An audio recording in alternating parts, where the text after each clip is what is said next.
LTU Sports Report is brought to you by the City of Southfield, the center of it all, and Hungry Howie's, famous for flavor.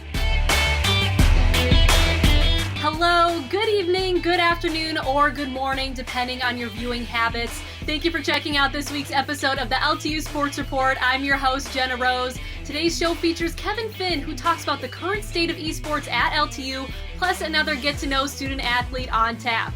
But first, let's check in with Coach Whiting for his conditioning tip of the day. All right, if you're getting sick of doing body weight exercises, today I'm going to show you some manual resistance exercises that all you need to have is one of your quarantine buddies to help you out with. First one is MR lat raise, which I know you've all done.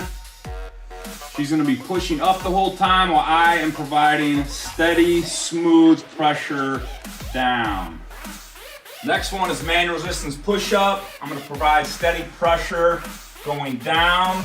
She's always pushing up. Give me one more rep. I'm pushing down hard and she's pushing hard up the whole entire time. The last one is a half kneeling single arm row using a towel. This actually works for both people doing it. She's pulling it to her as I resist, then I'm pulling it back towards me as she resists. Very challenging, but make sure you give smooth, consistent pulling pressure to make sure you're both working correctly. Thank my wife for helping with this, and now you guys know how to do it. Get after it. Next up on the LTU Sports Report, the conversation with Will Dyer. And for those of you who do not know, Will is the head coach of the Blue Devils men's soccer team. And just like all of us, we're ready for some action. To the Coach's Spotlight we go. So Dillon Morello here with head coach of the men's soccer team, Will Dyer. Coach, good to hear from you. Good to know that you're safe and healthy. We've just been wondering how you've been dealing with this quarantine season and what you've been up to. Just catching up with my boys, family time, and getting things ready for the upcoming season. Yeah, you're talking about the upcoming season. Take us back to last season. How do you think it went for you and your boys? Last season, we bit off a little bit more than we can chew, to be honest. We thought we were ready to take that next step after winning the postseason tournament championship and making our first trip to the NAIA national tournament. So we stacked our schedule tough. We played first 10 games, 8 top 25 teams. We had some close games, some nail biters. We had some blowouts. But then we turned it around once conference started, really prepared us for conference play, finished fourth, and then we ended up losing in the semifinal to a really good Indiana Tech team. It's just learn from each game, learn from each other, and improve. Yeah, you're talking about improving and also preparing for next season. How has recruiting been? Has it been a little bit different during these times? Recruiting, it's been a challenge. I'm hearing impaired, and the world has adapted to Zoom, to FaceTime, to wearing the masks, and I'm really good at reading lips. So in person, I'm great. But when I'm trying to have a conversation on Zoom or with the mask, it's tough for me, but it's been manageable. Well, we've got 25 new players coming in, so we're excited about that. It's a huge recruiting class that we're bringing in. We have players from all over, from Spain. We have our first 2 players from England coming in. We have a player from Nigeria coming in, and a bunch of American players. So we're looking forward to get them in and see how it goes. Reload, not rebuild. No, that'll be awesome. You spoke how you're adjusting to everything. What do you think is going to be the adjustments with those new players coming in, and just for next season in general? You think there's going to be any changes due to all this that's been happening? I think, for us, we're going to be very young. It's going to be exciting to see changes. I mean, honestly, we're preparing for different scenarios. One, we have to look at American-only roster. So a roster with only our local players, because we don't know if our internationals are going to be able to fly back and come into the country. 2, we have to look at American and returning internationals. So we have to deal with those that already have visas, it's easier for them to get back in. Then we have to look at when they do arrive, are they going to be able to train right away, or are they going to have to be quarantined? And then the third scenario, obviously, is we get everybody back. But coaching is going to obviously be a bit different, so we're going to have to adapt and compromise. And the athletic trainer is going to have to play a huge part of this. Yeah, for sure. So but hey, it's part of the process, and looking forward to it. But Coach, thanks for your time, and happy to hear you're doing well, and can't wait for next season. Hey, not a problem. Thanks for having me. Go Blue Devils.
One of the best things about hosting the LTU Sports Report is that I get the experience that I need to further advance myself in my career. Jason Ross Jr. chats with myself about my time reporting during the quarantine.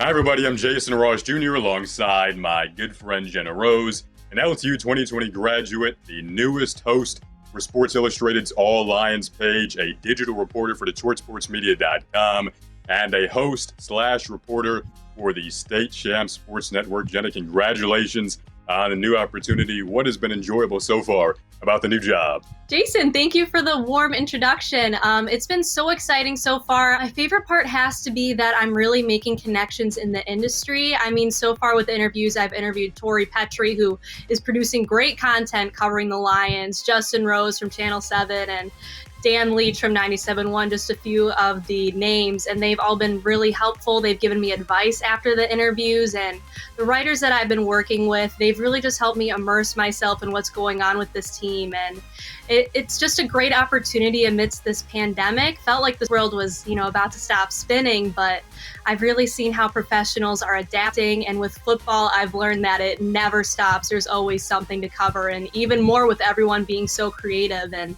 every adjustment that's had to be made during this off season. You've been doing a wonderful job, Jen, and you mentioned the pandemic. I mentioned in my little intro there that you graduated this spring. Obviously, that was a bit different for all of us because of the pandemic, but I know you got to celebrate with your wonderful family. What was that like? It was definitely a bit of a bummer when that day rolled around, when I knew this was the day that I was supposed to be walking, but I can't even tell you how long of an email chain I've got from all of my professors who have been reaching out to all of us who have graduated, and individual text messages I've received, and even from professors who aren't necessarily in media communication. Everyone's just been so supportive of each student's journey, and it still feels homey. It's still sad, but it's really nice to see how everyone pulls together during times like this. And during your time at LTU, you hosted, you reported, you did shooting, you did editing, you produced, you did a litany of different things. How did LTU prepare you for what you're doing now with SI All Lions? I think the biggest thing that they've helped me with during my time is to establish connections, and they've really done that with the staff that they've picked for our professors. I mean, we have legends as our professors who succeeded and did great things during their career, and professors who are currently in the career, like Roop Raj, from Fox 2, and Cheryl Choden, who is an absolute legend. So just the people that they'd bring in really helped. Just in the classroom, it was really hands-on and embraced us for what we experience out in the real world. And of course, they led me to state champs, Yellow Flag Productions, that you and I both know very well. And because of them, it's just even more reps outside of the classroom. And I'm so thankful for Lawrence Tech to be able to give me these opportunities with hands-on experience. Well, thank you, Jen. It's a privilege to be your friend. You have a luminescent future ahead. Thank you again for joining me today. Thank you, Jason. Always love talking to you. We have a ton of brand new get-to-know student-athlete spots for your viewing pleasure all spring long. It's also great to see how my fellow Blue Devils are staying occupied during the quarantine. My name is Isaiah Cumberland. I'm majoring in psychology, and I play basketball. My favorite activity to do during quarantine is probably play video games, just because it's something to do. It's pretty fun and you get to play with a lot of your friends. Favorite show to binge watch? I would have to say Ozarks, just because it's really interesting. It keeps you on your toes. My favorite superhero would have to be Superman. That's pretty easy, just because, he can do everything. He's strong, fast, can fly. Favorite musical artist? I would have to say, my number one, I'd probably have to say G Herbo. I just like a lot of his music. My celebrity crush, I would have to say Lauren London, just because she's gorgeous. Favorite vacation spot, I would have to say probably Orlando, Florida, just because I've been there a lot. There's a lot of stuff to do. It's a great family spot. Dream car, I'd probably have to say a Lamborghini, just because they fast, flashy. It's just one of the nicest cars that you can have. This week on State Champs Live, Kevin Finn, the Dean of LTU students, joined Lauren Plant to talk about esports at Lawrence Tech. Let's check it out. And now LTU is creating its own varsity esports team that will compete like every other sport at Lawrence Tech. And here to talk about it with us, among other things, is the Dean of Students of Lawrence Technological University, Kevin Finn. Hey, Kevin, thank you so much for being with us. Thank you, too. Look forward to talking. All right, great. It's good to see you. Now, creating an esports varsity team. Talk about how long this has been in the works. About a 2-year process. The one challenge we had is there's a lot of ways to compete in it as a club team, a varsity team. There's some national associations, but we were really looking forward to it eventually, hopefully joining the National Association of Intercollegiate Athletics. And I think that'll happen soon, but not this year. And we plan to launch a team this year, varsity-wise. Yeah, there's 4 different games we're looking at: Overwatch, League of Legends, Rocket League, and then Super Smash Bros. Ultimate. Those are the 4 that we're looking at. And then we're looking to host tryouts in a couple weeks here. And we're going to post that information on the LTU Athletics website, as well as on State Champs information online as well. All right, so let's go there. What the tryouts, like, do you have more details as to exactly how people can participate? Yeah, they'll register online, and then they'll be given a date and time that they'll compete. And we'll be looking to see what their score is in different competitions and making sure that they have the ability to successfully compete at the collegiate esports level.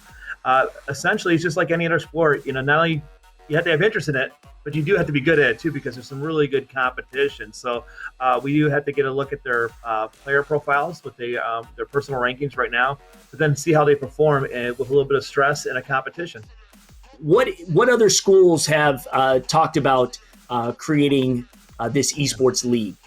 Well, just even in our own conference that we typically play mostly, in the Wolverine Hoosier Athletic Conference, you have Siena Heights University that has an esports team right now.